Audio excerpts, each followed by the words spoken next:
The storm was still rising. He had long since ceased to struggle against it. Although the ascending gas streams were carrying him into the bitterly cold regions 10,000 miles above his normal level. Dimly, he was aware of his mistake. He should never have entered the area of disturbance, but the spot had developed so swiftly that there was now no chance of escape. The million-miles-an-hour wind had seized him as it rose from the depths, and was carrying him up the great funnel it had torn in the photosphere, a tunnel already large enough to engulf 100 worlds. It was very cold. Around him, carbon vapour was condensing in clouds of incandescent dust, swiftly torn away by the raging winds. This was something he had never met before, but the short-lived particles of solid matter left no sensation as they whipped through his body. Presently, they were no more than glowing streamers far below, their furious movement foreshortened to a gentle undulation. He was now at a truly enormous height, and his velocity showed no signs of slackening. The horizon was almost 50,000 miles away, and the whole of the great spot lay visible beneath. Although he possessed neither eyes nor organs of sight, the radiation pattern sweeping through his body built up a picture of the awesome scene below. Like a great wound through which the sun's life was ebbing into space, the vortex was now thousands of miles deep. From one edge, a long tongue of flame was reaching out to form a half-completed bridge, defying the gales sweeping vertically past it. In a few hours, if it survived, it might span the abyss and divide the spot in twain. The fragments would drift apart. The fires of the photosphere would overwhelm them, and soon the great globe would be unblemished again. The sun was still receding, and gradually into his slow, dim consciousness came the understanding that he could never return. The eruption that had hurled him into space had not given him sufficient velocity to escape forever, but a second giant force was beginning to exert its power. All his life he had been subjected to the fierce bombardment of solar radiation, pouring upon him from all directions. It was doing so no longer. The sun now lay far beneath, and the force of its radiation was driving him out into space like a mighty wind. The cloud of ions that was his body, more tenuous than air, was falling swiftly into the outer darkness. Now the sun was a globe of fire shrinking far behind, and the great spot no more than a black stain near the centre of its disk. Ahead lay darkness, utterly unrelieved, for his senses were far too coarse ever to detect the feeble light of the stars or the pale gleam of the circling planets. The only source of light he could ever know was dwindling from him. In a desperate effort to conserve his energy, he drew his body together into a tight, spherical cloud. Now he was almost as dense as air, but the electrostatic repulsion between his billions of constituent ions was too great for further concentration. When at last his strength weakened, they would disperse into space, and no trace of his existence would remain. He never felt the increasing gravitational pull from far ahead, and was unconscious of his changing speed. But presently the first faint intimations of the approaching magnetic field reached his consciousness and stirred it into sluggish life. He strained his senses out into the darkness, but to a creature whose home was the photosphere of the sun, the light of all other bodies was billions of times too faint even to be glimpsed, and the steadily strengthening field through which he was falling was an enigma beyond the comprehension of his rudimentary mind. The tenuous outer fringes of the atmosphere checked his speed, and he fell slowly towards the invisible planet. Twice he felt a strange, tearing wrench as he passed through the ionosphere. Then, no faster than a falling snowflake, he was drifting down through the cold, dense gas of the lower air. The descent took many hours, and his strength was waning, when he came to rest on a surface hard beyond anything he had ever imagined.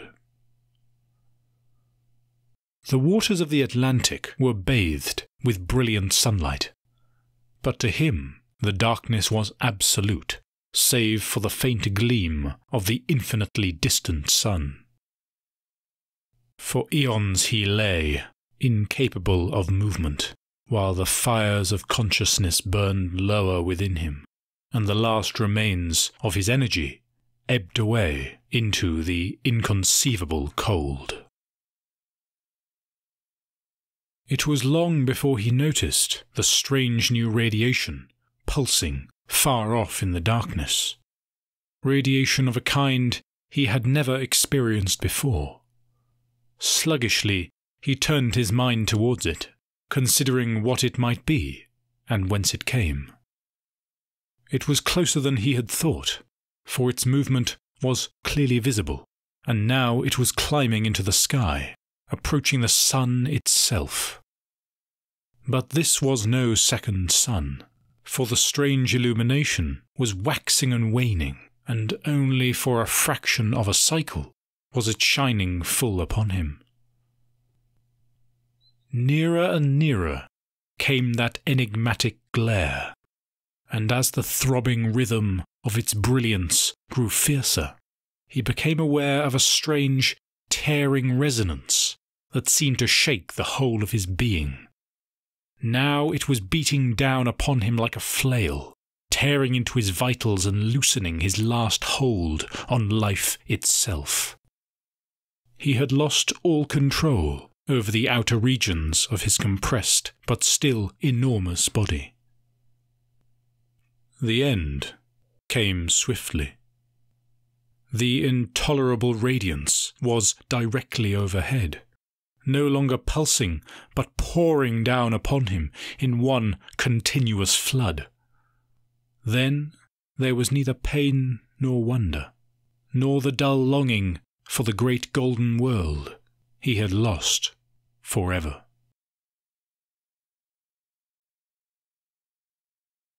From the streamlined fairing beneath the great flying wing, the long pencil of the radar beam was sweeping the Atlantic to the horizon's edge. Spinning in synchronism on the plan position indicator, the faintly visible line of the time base built up a picture of all that lay beneath. At the moment, the screen was empty, for the coast of Ireland was more than 300 miles away. Apart from an occasional brilliant blue spot, which was all that the greatest surface vessel became from 50,000 feet, nothing would be visible until, in 3 hours' time, the eastern seaboard of America began to drift into the picture. The navigator, checking his position continually by the North Atlantic radio lattice, seldom had any need for this part of the liner's radar. But to the passengers, the big Skyatron indicator on the promenade deck was a constant source of interest, especially when the weather was bad and there was nothing to be seen below but the undulating hills and valleys of the cloud ceiling. There was still something magical, even in this age, about a radar landfall.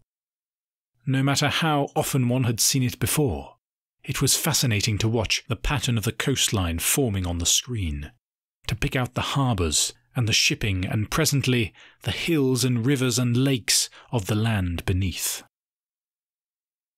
To Edward Lindsay, returning from a week's leave in Europe, the plan position indicator had a double interest. 15 years ago, as a young Coastal Command radio observer in the War of Liberation, he had spent long and tiring hours over these same waters, peering into a primitive forerunner of the great 5-foot screen before him. He smiled wryly as his mind went back to those days.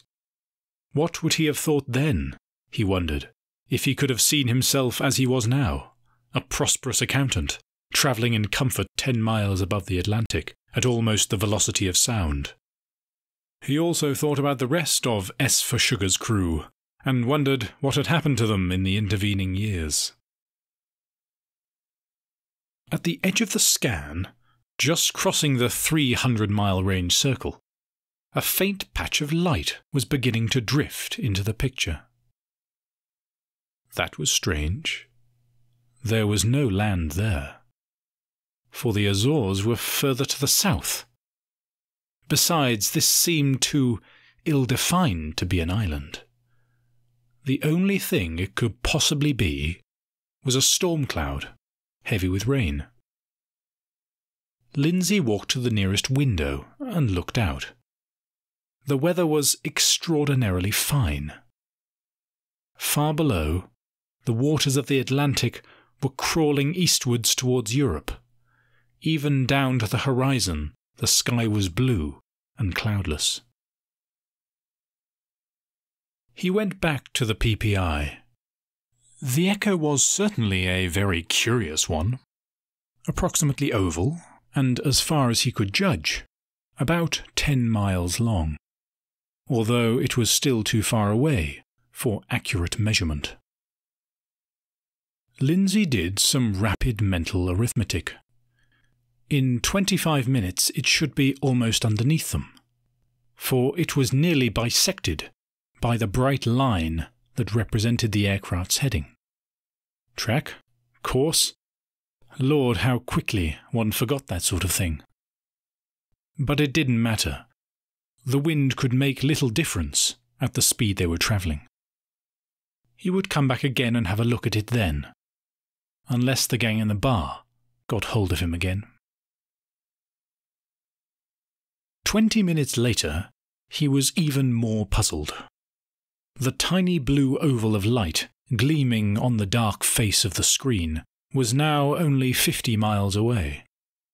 If it were indeed a cloud, it was the strangest one he had ever seen. But the scale of the picture was still too small for him to make out any details. The main controls of the indicator were safely locked away behind the notice which read, "Passengers are requested to not place empty glasses on the Skytron." However, one control had been left for the use of all comers. A massive 3-position switch, guaranteed unbreakable, enabled anyone to select the tube's 3 different ranges: 300, 50, and 10 miles. Normally the 300-mile picture was used, but the more restricted 50-mile scan gave much greater detail and was excellent for sightseeing over land. The 10-mile range was quite useless, and no one knew why it was there. Lindsay turned the switch to 50, and the picture seemed to explode. The mysterious echo, which had been nearing the screen's centre, now lay at its edge once more, enlarged 6-fold. Lindsay waited until the afterglow of the old picture had died away. Then he leaned over and carefully examined the new. The echo almost filled the gap between the 40 and 50-mile range circles, and now that he could see it clearly, its strangeness almost took his breath away. From its centre radiated a curious network of filaments, while at its heart glowed a bright area perhaps 2 miles in length. It could only be fancy. yet he could have sworn that the central spot was pulsing very slowly. Almost unable to believe his eyes, Lindsay stared into the screen. He watched in hypnotized fascination until the oval mist was less than 40 miles away. Then he ran to the nearest telephone and called for one of the ship's radio officers. While he was waiting, he went again to the observation port and looked out at the ocean beneath. He could see for at least 100 miles, but there was absolutely nothing there but the blue Atlantic and the open sky. It was a long walk from the control room to the promenade deck, and when Sub-Lieutenant Armstrong arrived, concealing his annoyance beneath a mask of polite but not obsequious service, the object was less than 20 miles away. Lindsay pointed to the Skytron. "Look," he said simply. Sub-Lieutenant Armstrong looked. For a moment there was silence. Then came a curious, half-strangled ejaculation, and he jumped back as if he had been stung. He leaned forward again and rubbed at the screen with his sleeve as if trying to remove something that shouldn't be there.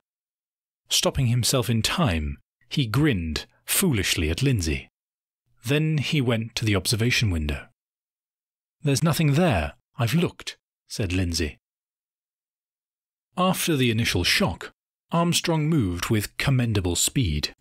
He ran back to the Skytron, unlocked the controls with his master key, and made a series of swift adjustments.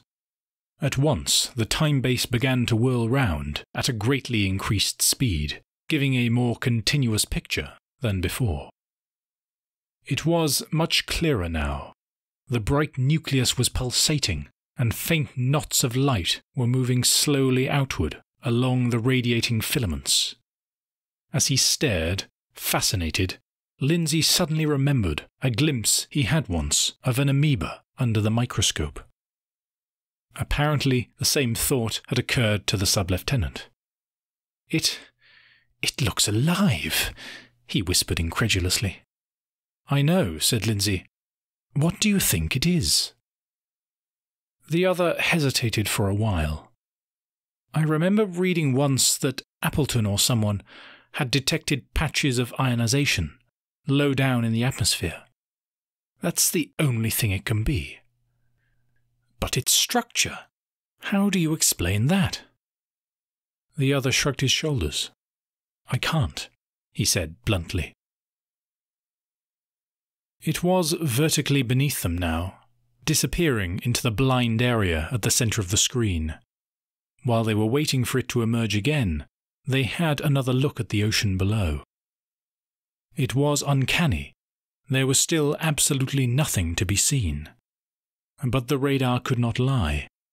Something must be there. It was fading fast when it reappeared a minute later. Fading, as if the full power of the radar transmitter had destroyed its cohesion, for the filaments were breaking up, and even as they watched, the 10-mile-long oval began to disintegrate. There was something awe-inspiring about the sight, and for some unfathomable reason, Lindsay felt a surge of pity, as though he were witnessing the death of some gigantic beast. He shook his head angrily, but he could not get the thought out of his mind.